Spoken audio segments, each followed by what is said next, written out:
Hello friends, welcome to my channel. இன்றைக்கி வீடியோவில் பார்த்தீங்கன்னா ஒரு கப் சோயா வச்சு அருமையான ஒரு கட்லட் ரெசிபி பார்க்கலாம் வாங்க. இது சின்னவங்க பெரியவங்க எல்லாமே விரும்பி சாப்பிட்லாம். செய்கிறது ரொம்ப ரொம்ப சுலபம், டேஸ்ட்டும் சொல்லவே வேண்டாம், சூப்பராக இருக்கும். வாங்க வீடியோக்குள்ளே போய் பார்க்கலாம். நம்ம சேனலுக்கு நீங்கள் புதுசாக இருந்தீங்கன்னா மறக்காமல் சப்ஸ்கிரைப் பண்ணிவிட்டு கூடவே பெல் பட்டனையும் கிளிக் பண்ணிடுங்க. ஃபஸ்ட்டு நம்ம சோயாவை ஊற வச்சுருவோம். இப்போ ஒரு கப் அளவுக்கு சோயா எடுத்து நல்லா ஹாட் வாட்டரில் சேர்த்துக்கலாம். கை பொறுக்கிற சூடு இருந்தால் போதும். தண்ணி இதில் 1/2 டீஸ்பூன் உப்பு சேர்த்துக்கலாம். சேர்த்துட்டு நல்லா மிக்ஸ் பண்ணி விட்டுருவோம். இது அப்படியே இருக்கட்டும். இதுக்கப்புறம் பார்த்திங்கன்னா மிக்ஸி ஜாரில் 2 பச்சை மிளகா சேர்த்துக்கலாம் காரத்துக்கு. இது கூட ஒரு சின்ன பீஸ் இஞ்சியும் 2 பல் பூண்டு 1 டீஸ்பூன் சோம்பு சேர்த்து இது போல் குறகுறப்பாக அரைச்சிட்டு வந்துடுவோம். இப்போ பார்த்திங்கன்னா நம்ம ஊற வச்சுருந்த சோயா நல்லா ஊறிடுச்சு. இதை நல்லா பிழிஞ்சிட்டு நல்லா பச்சை தண்ணியில் சேர்த்து நல்லா அலசிக்கலாம். அலசிட்டு மிக்ஸி ஜாரில் நம்ம இதை சேர்த்துக்கலாங்க. நீங்கள் சுடுதண்ணியில் வேக வச்சு நல்லா பச்சை தண்ணியில் அலசிடணும், அதாவது கூல் வாட்டரில் அலசிட்டு அப்புறம் இந்த மிக்ஸி ஜாரில் சேர்த்துக்கோங்க. சேர்த்துட்டு இதை தண்ணி சேர்த்தாமல் நல்லா குறகுறப்பாக கோர்ஸ் பவுடரை அரைச்சி எடுத்துக்கலாம். பாருங்கள், அரைச்ச பிறகு இந்த மாதிரி தான் இருக்கும். இது அப்படியே உரமாக இருக்கட்டும். இப்போ கடாயில் பார்த்திங்கன்னா 2 டேபிள் ஸ்பூன் ஆயில் சேர்த்துக்கலாம். 1/4 டீஸ்பூன் போல் கடுகு, ஒரு பெரிய வெங்காயத்தை பொடுசாக நறுக்கி சேர்த்துக்கலாம். சேர்த்துட்டு நல்லா வறுத்து விட்டுருவோம். அடுப்பை நம்ம சிம்மில் வச்சுக்கலாங்க. வெங்காயம் ஓரளவுக்கு நல்லா வதங்கணும். பாருங்கள், இது வதங்கிட்டு இருக்கிறப்பவே பார்த்திங்கன்னா 1/4 டீஸ்பூன் போல் மிளகாய்த்தூள், தனி மிளகாய்த்தூள் சேர்த்துருக்குறேன். 1/2 டீஸ்பூன் கரம் மசாலா சேர்த்துருக்குறேங்க. 1/4 டீஸ்பூன் சீரகத்தூள் சேர்த்துருக்குறேன். சேர்த்துட்டு நல்லா மிக்ஸ் பண்ணி விட்டுறலாங்க.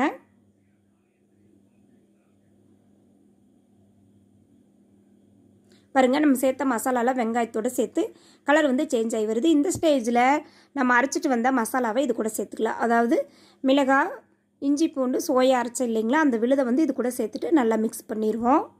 அடுப்பை சிம்மிலேயே வச்சுக்கோங்க. நல்லா மிக்ஸ் பண்ணிங்கன்னா லைட்டாக கலர் சேஞ்ச் ஆகி வரும். இப்போ இதுக்கு தேவையான அளவு உப்பு 1/2 டீஸ்பூன் உப்பு சேர்த்துட்டு நல்லா கலந்து விட்டுருங்க. பாருங்கள், நல்லா கலந்து மிக்ஸ் ஆன ஸ்டவ் ஆஃப் பண்ணிவிட்டு இது மாதிரி ஒரு பாத்திரத்துக்கு மாற்றிக்கலாம்.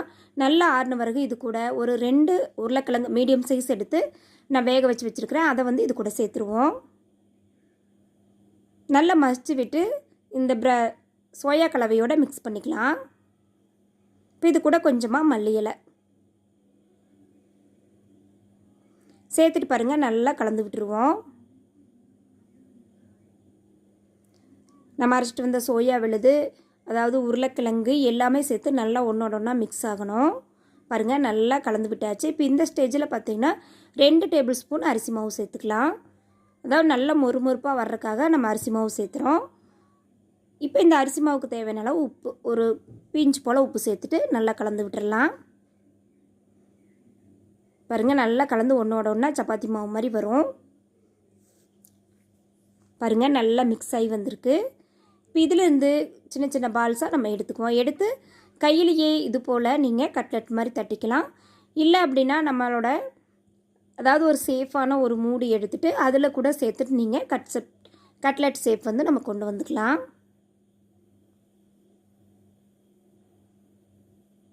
பாருங்கள், இது மாதிரி அழுத்தி எடுத்து ஒரு மூடியில் நம்ம கொஞ்சமாக ஆயில் அப்ளை பண்ணிவிட்டு மூடியில் வச்சு நீங்கள் அழுத்தி கையில் தட்டினீங்கன்னா அருமையாக சூப்பரான இது போல் ஷேப் கிடச்சிரும். பாருங்கள், நான் இந்த மூடி வச்சு தான் நான் கட்லெட் ஷேப் ரெடி பண்ணியிருக்கிறேன். இது போல் எல்லாத்தையுமே ரெடி பண்ணிவிட்டு இப்போ வேறொரு பவுலில் பார்த்திங்கன்னா 2 டேபிள் ஸ்பூன் மைதா, 2 டேபிள் ஸ்பூன் தண்ணி சேர்த்து நல்லா மிக்ஸ் பண்ணிக்கிறேன். நல்லா பஜ்ஜி மாவு பார்த்துக்கு இருக்கணும் மாவு அது போல் நம்ம நல்லா மிக்ஸ் பண்ணிக்கலாங்க. நார்மல் வாட்டர் சேர்த்துனாலே போதும். நீங்கள் தண்ணி மறுபடியும் பத்தலினா கூட கொஞ்சமாக சேர்த்துக்கோங்க. மாவு இந்த பதத்தில் இருக்கணும். இப்போ நம்ம ரெடி பண்ணி வச்ச கட்லெட் எடுத்து இதில் நல்லா டிப் பண்ணிடுவோம். பண்ணிவிட்டு அடுத்து பார்த்திங்கன்னா பிரெட் கிராம்ஸில் நம்ம டிப் பண்ணி எடுத்துக்கலாம்.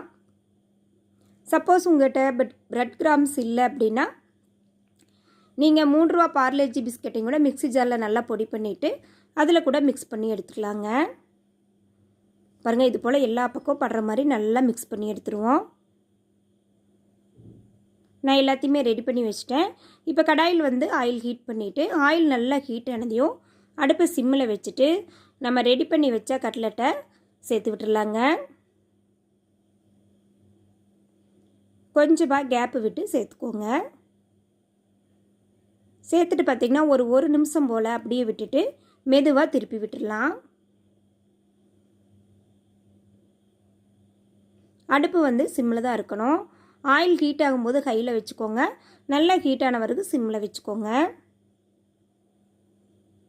பாருங்கள், மெதுவாக அப்படியே திருப்பி விட்டுடலாம்.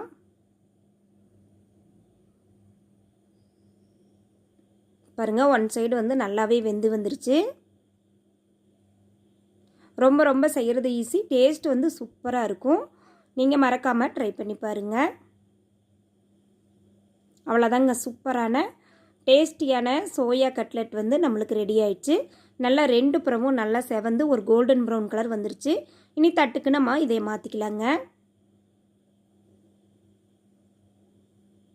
அவ்வளோதாங்க, சூப்பரான சோயா கட்லெட் ரெடி. இந்த வீடியோ பிடிச்சிருந்தா சேனலை மறக்காமல் சப்ஸ்கிரைப் பண்ணிடுங்க. லைக் பண்ணுங்கள், ஷேர் பண்ணுங்கள், கமெண்ட் பண்ணுங்கள். பாருங்கள், சூப்பராக நல்லா வெந்து வந்திருக்கு. டீ கூட ஒரு 2 கட்லெட் சாப்பிட்டாலே போதும். வயிறு வந்து நல்லா ஃபில்லிங் ஆயிரும். அருமையான ஒரு ஈவினிங் ஸ்நாக்ஸு ட்ரை பண்ணி பாருங்கள். தேங்க்யூ ஃபார் வாட்சிங்.